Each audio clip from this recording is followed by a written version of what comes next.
찬송가 183장입니다. 빈들의 마른 풀같이 시드는 나의 영혼, 주님이 약속한 성령 간절히 기다리네. 가물어 메마른 땅에 단비를 내리시듯 성령의 단비를 부어 새 생명 주옵소서. 반가운 빗소리 들려 산천이 춤을 추네. 봄비로 내리는 성령 내게도 주옵소서. 가물어 메마른 땅에 단비를 내리시듯 성령의 단비를 부어 새 생명 주옵소서. 절 따라 우로를 내려 조목이 무성하니 갈급한 내 심령 위에 성령을 부으소서. 가물어 메마른 땅에 단비를 내리시듯 성령의 단비를 부어 새 생명 주옵소서. 참되신 사랑의 언약 어길 수 있사오랴. 오늘의 흡족한 은혜 주실 줄 믿습니다. 가물어 메마른 땅에 단비를 내리시듯 성령의 단비를 부어 새 생명 주옵소서.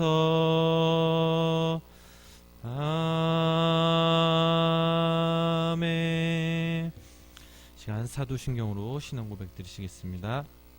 전능하사 천지를 만드신 하나님 아버지를 내가 믿사오며 그 외아들 우리 주 예수 그리스도를 믿사오니 이는 성령으로 잉태하사 동정녀 마리아에게 나시고 본디오 빌라도에게 고난을 받으사 십자가에 못 박혀 죽으시고 장사한 지 사흘 만에 죽은 자 가운데서 다시 살아나시며 하늘에 오르사 전능하신 하나님 우편에 앉아 계시다가 저리로서 산자와 죽은 자를 심판하러 오시리라. 성령을 믿사오며 거룩한 공회와 성도가 서로 교통하는 것과 죄를 사하여 주시는 것과 몸이 다시 사는 것과 영원히 사는 것을 믿사옵나이다. 아멘. 오늘 함께 보실 말씀은 사도행전 10장 9절로부터 23절까지 말씀입니다. 사도행전 10장 9절로부터 23절까지 말씀. 제가 갖고 있는 성경은 신약성경 204페이지입니다. 제가 한 절 읽고 여러분도 한 절 읽으시고 마지막 23절은 다 같이 읽으시겠습니다.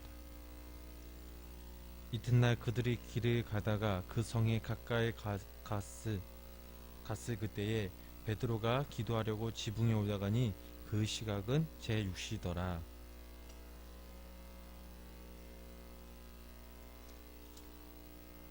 하늘이 열며 한 그릇이 내려오는 것을 보니 큰 보자기 같고 내 길이 베어 땅에 들이웠더라.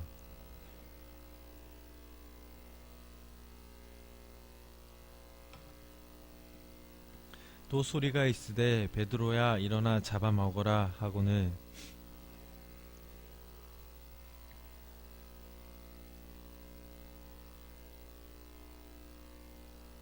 또 두 번째 소리가 있으되 하나님께서 깨끗하게 하신 것을 네가 속되다 하지 말라 하더라.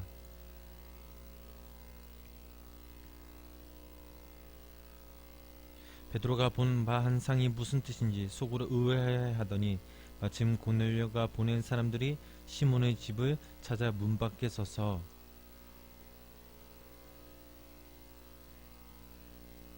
베드로가 그 한 상에 대하여 생각할 때에 성령께서 그에게 말씀하시되 두 사람이 너를 찾으니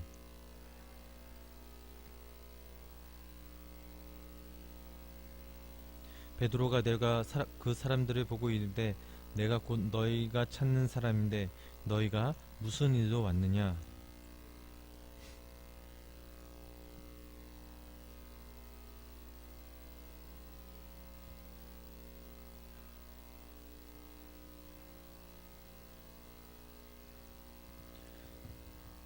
베드로가 부어들여 유숙하게 하니라.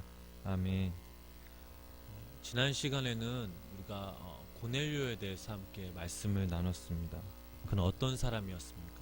경건하여 온 지방과 더불어 하나님을 경외하며 백성을 많이 구제하고 하나님께 항상 기도하던 사람이었습니다.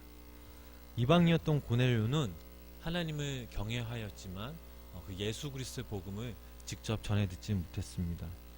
이 하나님께서 고넬료에게 환상을 통해서 천사를 보내시어 욥바의 무두장이 집에 유숙하고 있는 그 베드로를 청할 것을 명하셨습니다.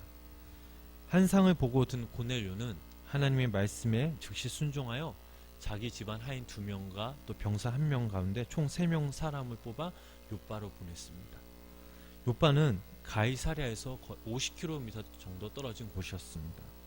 걸어가기에는 가까운 거리가 아닙니다. 그럼에도 불구하고 이 3사람은 밤을 새워서 욥바를 향해 걸어갔습니다. 이 3사람이 욥바를 향해 걸어가는 사이 이 사도 베드로는 그들이 찾아온다는 사실을 모르고 있었습니다. 그리고 더 심각한 것은 이 사도 베드로조차 이방인에게 복음의 전파의 필요성을 전혀 느끼지 못했습니다. 왜냐하면 그동안 사도 베드로가 복음을 전한 곳은 예루살렘을 넘어서 여러 곳에서 복음을 전하였지만 그 대상은 이스라엘 사람에게만 국한되어 있었기 때문입니다. 우리 9절 말씀 우리 함께 다 같이 읽어보시겠습니다. 이튿날 그들이 길을 가다가 그 성에 가까이 갔을 그때에 베드로가 기도하려고 지붕에 올라가니 그 시각은 제6시더라. 아멘. 이튿날 고넬료가 보낸 사람들이 어느덧 욥바에 가까이 이르렀을 때 베드로는 기도를 하려고 지붕에 올라갔습니다. 그 시각이 제6시, 그러니까 지금 시간으로는 낮 12시를 말하고 있는데요. 유대인들은 하루에 3번씩 기도하는 습관이 있었습니다. 제6시란 시간은 낮 12시도 유대인들과의 기도 시간과는 전혀 상관없는 시간이었습니다. 따라서 베드로는 유대인과 습관과는 상관없이 기도하고 있음을 알 수 있으며 또 아마 이때에는 베드로가 기도하고 싶은 마음이 생겨서 지붕에 올라갔을 거라는 생각이 됩니다.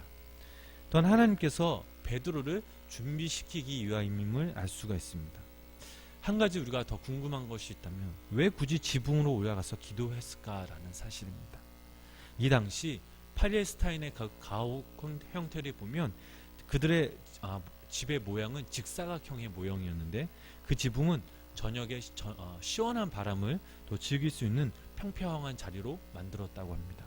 가옥의 형태에 있어서 그곳이 제일 조용하고 또 묵상하게 가장 적합한 장소였기에 베드로가 지붕에 올라간 것입니다. 우리 10절부터 16절까지 말씀을 다 같이 함께 읽어보시겠습니다. 그가 시장하여 먹고자 하매 사람들이 준비할 때에 황홀한 중에 하늘이 열리며 한 그릇이 내려오는 것을 보니 큰 보자기 같고 내 길을 메어 땅에 들이웠더라. 그 안에는 땅에 있는 각종 4발 가진 짐승과 기는 것과 공중에 나는 것들이 있더라. 또 소리가 있으되 베드로야 일어나 잡아 먹어라 하거늘 베드로가 이르되 주여 그럴 수 없나이다. 속되고 깨끗하지 아니한 것을 내가 결코 먹지 아니하리다 한데 또 2번째 소리가 있으되 하나님께서 깨끗하게 하신 것을 내가 속되다 하지 말라 하더라. 이런 일이 3번 있으는 먹고 하느니 올려져 갑니다. 아멘. 베드로는 지붕에 올라가 기도를 하는 도중에 환상을 보게 되었습니다. 그 환상의 내용이 무엇입니까? 하늘이 열리면서 큰 보자기 같은 그릇이 내려왔는데 그 속에는 이스라엘 사람들이 부정하게 여기는 온갖 짐승과 새들이 거기에 다 들어있었던 것입니다. 그것들을 잡아먹으라는 음성에 베드로는 자신은 속되고 깨끗하지 아니한 것을 결코 먹지 않겠다고 말을 합니다. 이때 하나님께서 깨끗하게 하신 것을 내가 속되다 하지 말라라는 음성이 들렸습니다. 이와 똑같은 일이 3번이나 반복되었습니다. 이 베드로가 본 환상은 이스라엘 백성들이 부정하다고 생각한 온갖 짐승, 새들은 바로 이 이방인에 대한 상징이기도 하였습니다. 이 당시 베드로를 비롯하여서 많은 이스라엘 사람들이 이방인을 부정한 존재로 여겼기 때문입니다. 베드로에게 이런 환상을 보여주신 이유는 하나님께서 이스라엘 백성을 죄에서 구원하셨듯이 이방인의 죄 역시 씻어주셨으니 이방인을 받아들여라, 꺼리지 말라라는 뜻이 담겨져 있습니다. 그래서 똑같은 환상을 3번씩이나 이 베드로에게 보여주신 것입니다. 구원, 그리고 이 복음을 이스라엘 백성들에게만 국한된 것이 아니라 국한된 그 베드로의 편견을 깨뜨리기 위함을 우리는 알 수가 있습니다. 우리 17절 말씀 함께 읽어보시겠습니다. 베드로가 본 바 환상이 무슨 뜻인지 속으로 의아해하더니 마침 고넬료가 보낸 사람들이 시몬의 집을 찾아 문 밖에 서서, 베드로는 환상을 본 후 무슨 뜻인지 의아했습니다. 3번씩이나 똑같이 보았지만 베드로는 그 환상이 무엇을 의미하는지 전혀 눈치채지 못했습니다. 하나님의 마음, 그 하나님의 뜻을 이해 못한 것이죠. 그때 고넬료가 보낸 사람들이 사도 베드로가 묵었던 그 집을 찾아 문 밖에 서서 부릅니다. 그와 동시에 하나님께서는 성령께서는 베드로에게 말씀하셨습니다. 2 사람이 너를 찾아왔단다. 일어나 네가 의심하지 말고 함께 가라. 내가 그들을 보내었다라고 이렇게 말씀하십니다. 베드로가 그 성령님의 음성을 듣고 난 후 고넬료가 보낸 그 3 사람을 만나게 됩니다. 성령님께서 말씀하시니 이 베드로는 순종할 수밖에 없었습니다. 베드로가 그들에게 묻습니다. 너희가 무슨 일로 왔느냐? 아직도 이 베드로는 그들이 왜 자신을 만나러 왔는지, 그 목적이 무엇인지 이해하지 못함을 알 수가 있습니다. 하지만 어찌됐든 이 베드로는 고넬료의 종들을 영접하고 또 하루를 묵게 한 뒤 함께 가이사야로 떠나게 됩니다. 사랑하는 성도님 여러분, 오늘 우리가 말씀을 통해 우리가 깨달은 것이 무엇이 있을까요? 사도 베드로는 예수님의 제자였고 또 많은 사람들에게 예수 그리스도의 복음을 전하며 또 기적을 보였습니다. 하지만 그의 생각, 그의 마음에는 편견이 하나 있었습니다. 바로 이방인에 대한 그런 편견이었습니다. 하지만 이런 편견이 어떻게 단숨에 해결되었습니까? 바로 성령님이 사도 베드로에게 직접 말씀하심으로 그의 편견이 사라진 것입니다. 저희들도 신앙생활을 하다 보면 수많은 편견을 갖고 살아가게 됩니다. 사람들을 평가하게 됩니다.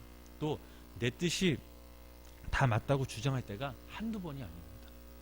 이런 편견을 없애기 위해서는, 또한 극복하기 위해서는 오직 인간을 창조하신 그 하나님의 말씀, 또 성령님 함께할 때 이런 편견이 없어질 수 있습니다. 성숙한 그리스도인이 된다는 것은 쉽지 않은 길입니다. 또 쉽지 않지만 우리는 성숙한 그리스도인이 돼야 합니다. 나만 잘 믿어서는 되는 것이 아닙니다. 한 사람이라도 더 많은 사람과 예수 그리스도의 이름으로 더불어 살아갈 때, 또 올바른 관계를 맺을 때 성숙한 그리스도인이 될 수 있다는 사실입니다.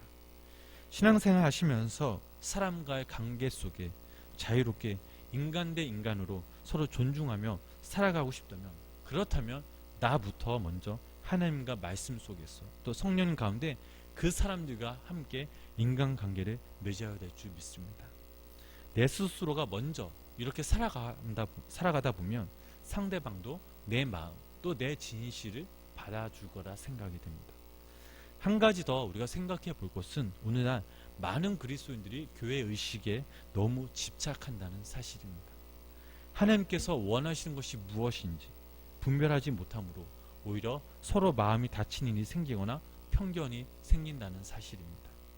외형적인 면보다는 내적인 면에 더 치중해야 될 줄 믿습니다.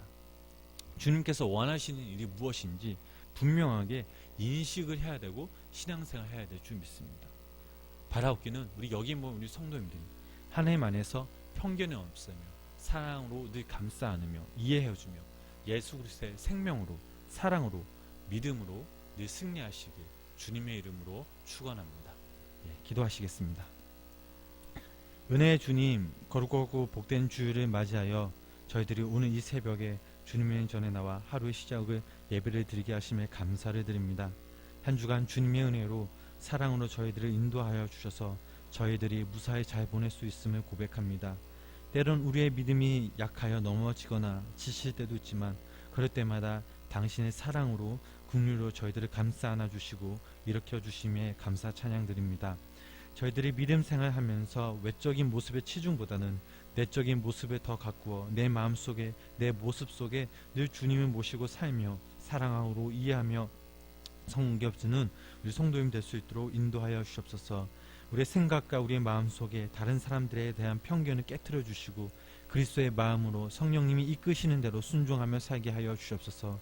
오늘 주님께 드려지는 예배를 받으시사 하나님을 기쁘시게 하시며 우리의 삶 가운데 모습 가운데 다시 한번 회복의 역사가 일어나게 하시고 몸이 아픈 자에게는 당신의 그 따뜻한 손길도 만지시사 병고침의 역사가, 낙심한 자에게는 위로를, 마음에 근심 걱정 있는 자에게는 자유함을 주셔서 감사함으로 주님 앞에 나아가게 하여 주시옵소서. 예배, 오늘 드려지는 예배 손길 가운데 수고하는 모든 분들을 기억하여 주시고 말씀을 전하시는 목사님을 붙드시사 늘 강건케 하시고 성령 충만하게 하시며 그 말씀을 듣는 저희들도 아멘으로 화답하여 주시옵소서. 오늘 하루 주님께 맡깁니다. 성령이 인도하여 주시옵소서. 존귀하신 예수 그리스도의 이름으로 기도드렸습니다. 아멘. 우리 찬송가 183장